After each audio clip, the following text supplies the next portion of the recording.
नमस्कार मंडळी. WFH म्हणजेच वर्क फ्रॉम होम ॲट कामसमधून मी रश्मी कामत तुमचं सर्वांचं हार्दिक स्वागत करते. आपण 2-2.25 महिन्याने भेटतो आहोत, कारण या कालावधीत मी एकही व्हिडिओ तुमच्यासमोर आणू शकली नाही, कारण मला किडनी स्टोनचा खूप त्रास होत होता आणि त्याचं मी आता ऑपरेशन करून घेतलेलं आहे आणि मी आता चांगली बरी रिकवर झालेली आहे. तर मंडळी, या कालावधीत तुम्ही माझ्याबरोबर राहिलात, माझ्या व्हिडिओजला तुम्ही फॉलो केलं आणि माझं सबस्क्रिप्शन तुम्ही चालू ठेवलं, म्हणून मी तुमची फार आभारी आहे. ज्यांनी कोणी माझं सबस्क्रिप्शन सोडलेलं आहे त्यांना मी विनंती करते त्यांनी पुन्हा जॉईन व्हावं आणि नव्या उमेदीने आणि नव्या जोमाने मला या माझ्या प्रवासात तुम्ही सर्वांनी सपोर्ट करावं. तर मंडळी, उद्या अयोध्येमध्ये मोठा उत्सव होणार आहे. रामलल्लाच्या मूर्तीची प्रतिष्ठापना उद्या अयोध्येत होणार आहे. तर या निमित्ताने मी तुमच्या समोर नव्या जोमाने नव्या उमेदीने घेऊन येते राम लड्डूची रेसिपी. आता ह्या राम लड्डूचा रामाशी असा काहीही संबंध नाहीये, पण लाजपत नगर दिल्लीमध्ये हे राम के लड्डू म्हणून खूप प्रसिद्ध आहेत. जाग्या जाग्यावर असं ठेल्यावर हे आपल्याला राम के लड्डू दिसतात आणि हे खायला खूप स्वादिष्ट लागतात. आता लड्डू म्हटलं की तुम्ही म्हणाल काहीतरी गोड असेल, रामाचा प्रसाद असेल, तर असं काहीही नाहीये. हे लाडू जे आहेत ते अजिबात गोड नाहीये किंवा ते रामाला प्रसाद म्हणून किंवा भोग म्हणूनही चढवले जात नाहीयेत. तर ह्याला राम के लड्डू का म्हणतात हे आपण आज जाणून घेऊया आणि माझ्या या प्रवासात तुम्ही माझ्याबरोबर सामील राहा. तर मंडळी, तुम्ही जर माझ्या चॅनलला सबस्क्राईब केलेलं नसेल तर प्लीज सबस्क्राईब करा, लाईक करा, शेअर करा आणि मला फॉलो करा. तर चला रेसिपी चालू करूया. तर आपण जे आता राम के लड्डू बनवणार आहोत, तर ह्याचं जे साहित्य आहे त्याचं जे प्रमाण आहे ते मी डिस्क्रिप्शन बॉक्समध्ये दिलेलं आहे, ते तुम्ही तिकडे जाऊन जरूर चेक करा. तर यासाठी मी घेतलेला आहे चणा डाळ, मूग डाळ आणि उडदाची डाळ. आता ही मी 5-6 तास सोक करून ठेवलेला आहे, भिजत ठेवलेला आहे आणि नंतर ते आपण पाणी निथळून टाकायचं आहे.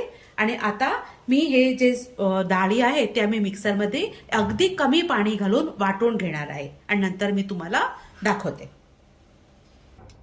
तर आता काय करूया, आपण हे अर्ध अर्ध करून वाटून घेऊया. सगळं जर आपण एक बरोबर वाटलं तर ते चांगलं होणार नाहीये मिक्सचर, म्हणून आपण ते सर्व डाळी थोड्या थोड्या अशा घालून वाटूया. हे बघा, थोड्या थोड्या मी घालते. या उरलेल्या ज्या डाळी आहेत ते आपण दुसऱ्यांदा वाटूया. हे वाटताना आपण मिक्सरमध्ये थोडंसं हिंग पण घालूया. हिंग हा पाचक असतो, त्यामुळे आपल्याला ऍसिडिटीचा त्रास होत नाही आणि आपल्याला गॅस पण होत नाही. आता आपण हे वाटूया. तर तुम्ही बघू शकता हे माझं बॅटर तयार आहे आणि असं हे सुक्क झालेलं आहे. तुम्ही याची कन्सिस्टन्सी बघू शकता, याची कन्सिस्टन्सी अशी दाटशी आहे. तर आता आपण पुढची कृती चालू करूया. आता चटणी आपण बघणार आहोत. तर चटणीसाठी जे साहित्य आहे त्याचं प्रमाण मी डिस्क्रिप्शन बॉक्समध्ये दिलेलं आहे, तिकडे जाऊन तुम्ही जरूर चेक करा. तर हे आहे मुळ्याची पानं, हिरवी कोथिंबीर, आलं, काळं मीठ, हिंग, हिरव्या मिरच्या या तुमच्या तिखटाप्रमाणे तुम्ही घ्यावा, जिरं, आमचूर पावडर आणि मीठ. तर हे सगळे जिन्नस किंचित पाण्यामध्ये घालून आपण मिक्सरमध्ये वाटून घेऊया, म्हणजे ही ह्याची चटणी तयार होते. आता ही चटणी स्पेशल आहे कारण ह्याच्यामध्ये मुळ्याच्या पानांचा वापर केलेला आहे. तर आपण हे सर्व जिन्नस वाटून घेऊया, नंतर मी तुम्हाला दाखवते. आपण ह्याच्यामध्ये घालूया थोडासा लिंबू.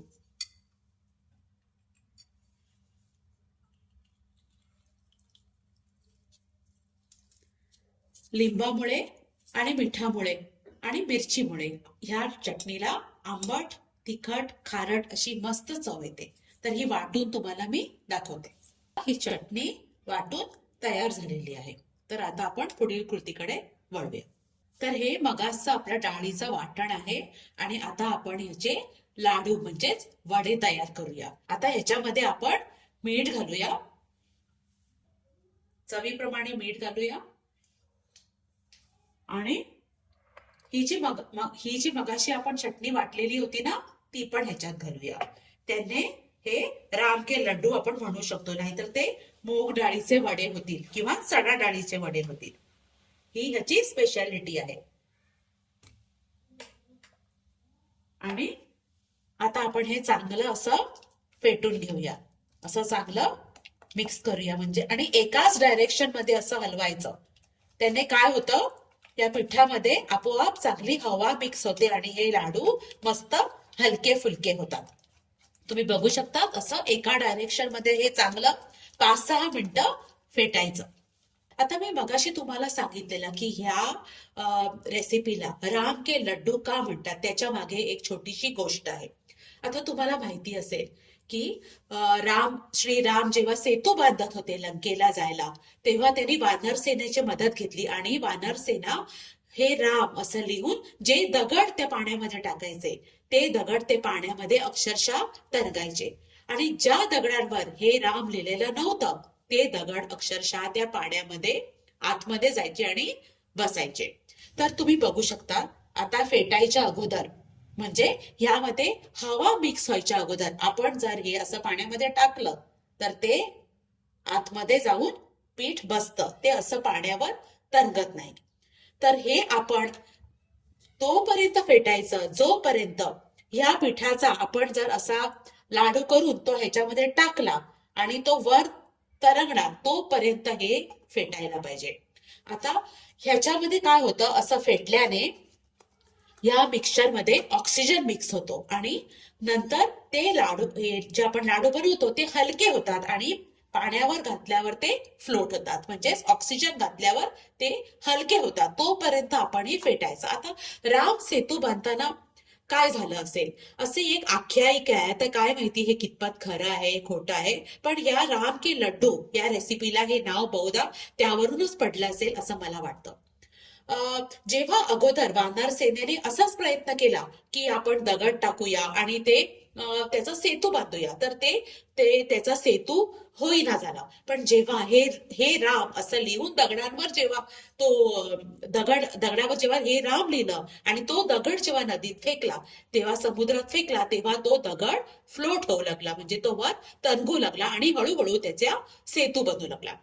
तर आपण म्हणतो की देव हा आपल्यासाठी प्राण असतो, आपल्यासाठी आता आपण म्हणू शकतो प्राणवायू असू शकतो, किंवा आपण हे राम हे आपल्यासाठी ऑक्सिजन, मॉडर्न भाषेत आपण म्हणू शकतो ऑक्सिजन आहे.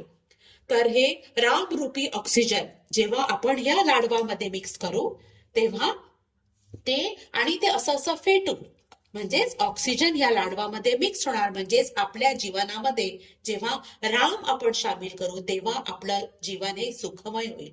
तसेच हे लाडू जे आपण बनवू ते त्याच्यामध्ये सोडल्यावर ते अक्षरशः तरंगू लागेल आणि ह्याचे राम के लड्डू बनतील. तर आपण आता हे मस्त 5 मिनिटं फेटून घेऊया.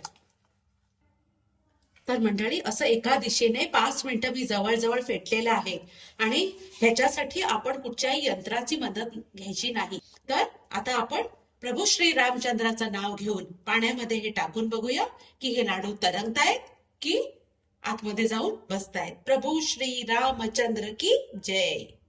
हे बघा, तुम्ही बघू शकता हा लाडू वर तरंगतोय. ह्याचा अर्थ आता हा तळण्यासाठी तयार झालेला आहे.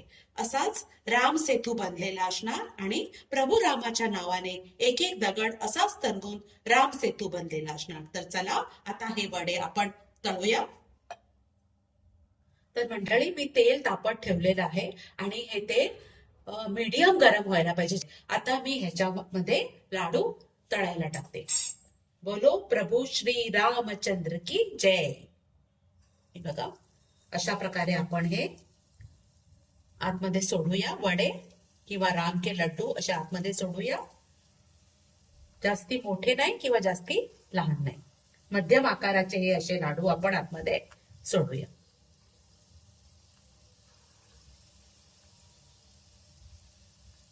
थोडं थोडं जागा ठेवूया मध्ये आणि मीडियम गॅसवर हे आपण सर्व वडे तळून घेऊया. हे तळते आणि मी नंतर तुम्हाला दाखवते. तुम्ही बघू शकता मीडियम हाय फ्लेमवर हे लाडू मस्त तयार होत आहेत. जर आपण एकदम फ्लेम कमी ठेवली ना तर ते आतमध्ये कच्चे राहतात आणि जास्ती हाय ठेवली तरीही ते व्यवस्थित होत नाही. त्यामुळे असे मीडियम हाय फ्लेमवर हे लाडू आपण तळून घ्यायचे. सर्व बाजूने असे उलटून पलटून हे लाडू आपण तयार करायचे. तुम्ही बघू शकता सर्व बाजूने हे वडे किंवा राम लड्डू तयार झालेले आहेत. आता आपण गॅस बंद करूया आणि मी हे प्लेटवर काढून घेते. तर हे बघा मंडळी, मी हे लाडू प्लेटवर काढलेले आहे. आता मी तुम्हाला हे उघडे करून दाखवते की आतमध्ये हे लाडू कसे झालेले आहेत. हे बघा मंडळी, आतमध्ये हे मस्त शिजलेले आहे आणि वरून पण हे मस्त आवाज आहे का, मस्त कुरकुरीत झालेले आहेत. तर आता आपण हे सर्व करायला घेऊया. तर सर्व करण्यासाठी आपल्याला एक प्रकारचं सॅलड बनवायचं आहे ह्याच्यासाठी. तर ह्याच्यासाठी मी घेतलेला आहे मुळा, कच्चा मुळा आहे आणि ही मुळ्याची पानं आहेत. तर हे आपण असं मस्त सगळं मिक्स करूया, छान असं मिक्स करूया आणि ह्याच्यामध्ये घालूया थोडासा चाट मसाला आपल्या चवीप्रमाणे. आपल्याला कितपत चटपटीत हवं त्याप्रमाणे आपण ह्याच्यामध्ये चाट मसाला घालूया आणि हे सगळं असं मस्त मिक्स करूया. तुम्हाला पाहिजे तर ह्याच्यामध्ये तुम्ही लाल तिखट पण घालू शकता. आता हे झालं ह्याचं सॅलड तयार. आता मी तुम्हाला अजून एक सांगते. आपलं जे मगाचं वड्यांचं पीठ शिल्लक आहे ना, त्याच्यामध्ये आपण ह्या मिरचीची पण भजी करून घेऊया आणि ती त्याच्यासोबत म्हणजे त्या राम के लड्डू सोबत ही प्लेटिंग करतात आणि ती त्याच्यासोबत खातात. तर त्यासाठी आपण काय करूया, या मिरच्या अशा आपण मधोमध उभ्या चिरून अशा देठापर्यंतच कापून आणूया. पूर्ण कापायची नाही, अशी देठापर्यंतच कापून आणायची. अशा आपण या सर्व मिरच्या कापून घेऊया. आता आपण काय करूया, हे जे शिल्लक पीठ होतं ना त्याच्यामध्ये आपण थोडंसं बेसन पीठ मिक्स करूया आणि हे असं चांगलं मिक्स करूया. म्हणजे काय होईल, जे आपण मिरची घालतो ना तेव्हा ह्या भाजी मस्त, मिरचीच्या भजी मस्त फुलून येते. असं चांगलं मिक्स करूया. तेल व्यवस्थित तापलेलं आहे. मी आता बघा या मिरच्या या मिश्रणामध्ये असे मस्त बुडवते. अशा सर्व बाजूने असे घोळून घेते आणि त्या आपण अशा मस्त तळून घेऊया. अशी आपण एक एक मिरची मस्त आतमध्ये भरूया त्याच्या आणि मस्त अशा आपण तळून घेऊया. तर तुम्ही बघू शकता मी अशा मिरच्या तेलामध्ये सोडलेल्या आहेत आणि आता आपण त्या मस्त फ्राय करून घेऊया. सर्व बाजूनी असं छान आपण या फ्राय करून घेऊया. तर तुम्ही बघू शकता या मिरच्या आता फ्राय झालेल्या आहेत. तर आपण सर्व करूया. सर्वप्रथम आपण हे राम के लड्डू ठेवूया असे.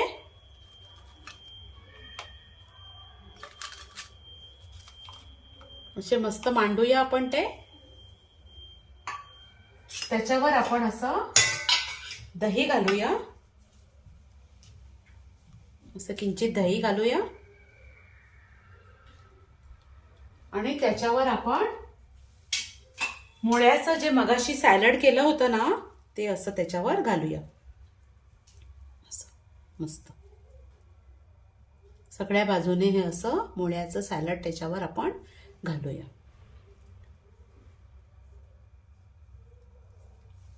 आता ह्याच्यावर आपण मुळ्याच्या पानांची जी चटणी बनवली होती ना चटपटीत अशी, ती घालूया. तुमच्या आवडीनुसार घाला. तुम्हाला जर पाहिजे तर ह्याच्यावर तुम्ही खजूर चिंचेची चटणी असते ना ती पण घालू शकता. ती पण मस्त चटपटीत लागेल. आणि ह्याच्यावर आपण ज्या मिरच्या तळल्या होत्या ना मगाशी त्या मस्त ह्याच्यावर अशा ठेवूया. आणि आता आपलं हे राम के लड्डू रेसिपी तयार आहे. बोला प्रभू श्री रामचंद्र की जय. तर चला उद्या आपण सर्वजण टीव्ही वरून अयोध्येचा तो भव्य दिव्य असा सोहळा बघूया आणि जय जय श्रीरामाचा जयघोष करूया. तर मंडळी, माझ्या चॅनलला असंच तुम्ही खूप प्रेम तुमचं द्या आणि तुमचा आशीर्वाद माझ्या पाठी सदैव असू द्या. तर बोला प्रभू श्री रामचंद्र की जय.